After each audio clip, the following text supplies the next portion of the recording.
কে বলবে কয়েক ঘন্টা আগেই ঘটে গিয়েছে মর্মান্তিক দুর্ঘটনা? ফাঁকা ওয়াচ টাওয়ার আর পুলিশ শূন্য সৈকত দেখে কে বলবে এখানেই মৃত্যু হয়েছে ৩ পর্যটকের?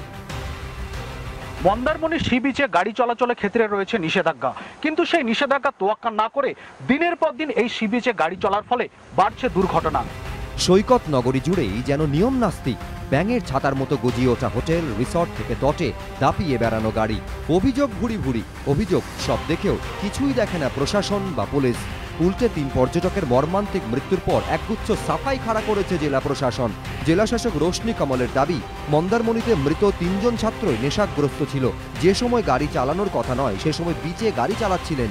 শুধু তাই নয়, গাড়ি থেকে উদ্ধার হয়েছে গাঁজা। কিন্তু প্রশ্ন উঠছে, কি করছিল পুলিশ? ঠিকমতো নজরদারি থাকলে কি মত্ত অবস্থায় অসময়ে গাড়ি নিয়ে সৈকতে নামতে পারতেন ৩ যুবক? পুলিশ তল্লাশি চালালে তো গাঁজা নিয়ে ঘোরার আগেই ধরা পড়ে যেতেন তারা। এখানে আরো সিকিউরিটি বেশি টাইট করা দরকার আছে। যেমন এইরকম পরিস্থিতিতে এত কিছু হওয়ার পরেও এখন পুলিশের কোনো নজরদারি নেই। জেলা শাসকের আরও দাবি, বিচে গাড়ি নিয়ে প্রবেশের রাস্তা সবকটি বন্ধ করে দেওয়া হয়েছে। মৎস্যজীবী গ্রামবাসীদের কাজে যাওয়ার জন্য খোলা আছে একটি রাস্তা। জেলা শাসকের এই দাবিতে প্রশ্ন উঠছে, তাহলে কোন রাস্তা দিয়ে গাড়ি নিয়ে বিচে এলেন ওই ৩ ছাত্র? কোথায় ছিল পুলিশি টহলদারি? পূর্ব মেদিনীপুর জেলা প্রশাসনের আরও সাফাই, সমান্তরাল বিকল্প পিচের রাস্তা তৈরি করা হচ্ছে। সেই রাস্তা তৈরি হলে বিচে গাড়ি ঢোকা বন্ধ হয়ে যাবে। জেলা শাসকের সুরই শোনা গিয়েছে হোটেল মালিকদের সংগঠনের কর্তার কথাতেও। আমরা জায়গা ছেড়ে দিচ্ছি রাস্তাটা করার জন্য, এটা তো আমরা বড় পদক্ষেপ নিচ্ছি। আমরা জায়গা ছেড়ে দিচ্ছি, আমার মনে হচ্ছে ডিসেম্বরের মধ্যে পুরো রাস্তাটা কমপ্লিট হয়ে যাবে।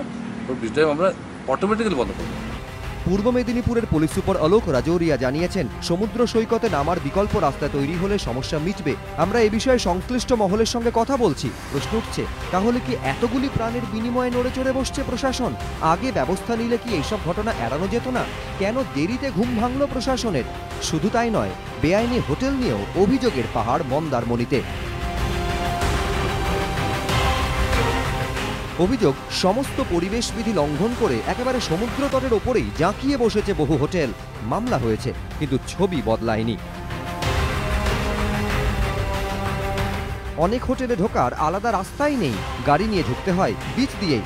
বিচের ওপর এখনো পর্যন্ত গাড়ি চলছে। আমরা শিলামপুর মোড়ের কাছাকাছি রয়েছি এবং এখান থেকে পেছনে যতটা হোটেল রয়েছে, কটি হোটেল রয়েছে, সেই হোটেলগুলিতে যাওয়ার জন্য কোনো রকম পরিকাঠামো নেই এখনো পর্যন্ত। স্থানীয় বাসিন্দাদের প্রশ্ন, ঢোকার আলাদা রাস্তা না থাকা সত্ত্বেও কিভাবে সৈকতে গড়ে উঠল একের পর এক হোটেল? পুলিশ ও প্রশাসন কি চোখ বুজেছিল, নাকি চোখ খুলে রেখেও কিছুই দেখছে না তারা? তাই কি চোখের সামনেই বেলাভূমিতে দাপিয়ে বেড়াচ্ছে গাড়ি, ভ্যানও? জিপ চালিয়ে চলছে প্যারাসেইলিং? পাহাড় জমছে প্রশ্নের, উত্তর নেই। সমিত সেনগুপ্ত, বিটন চক্রবর্তী ও ঋত্বিক প্রধান, এবিপি আনন্দ।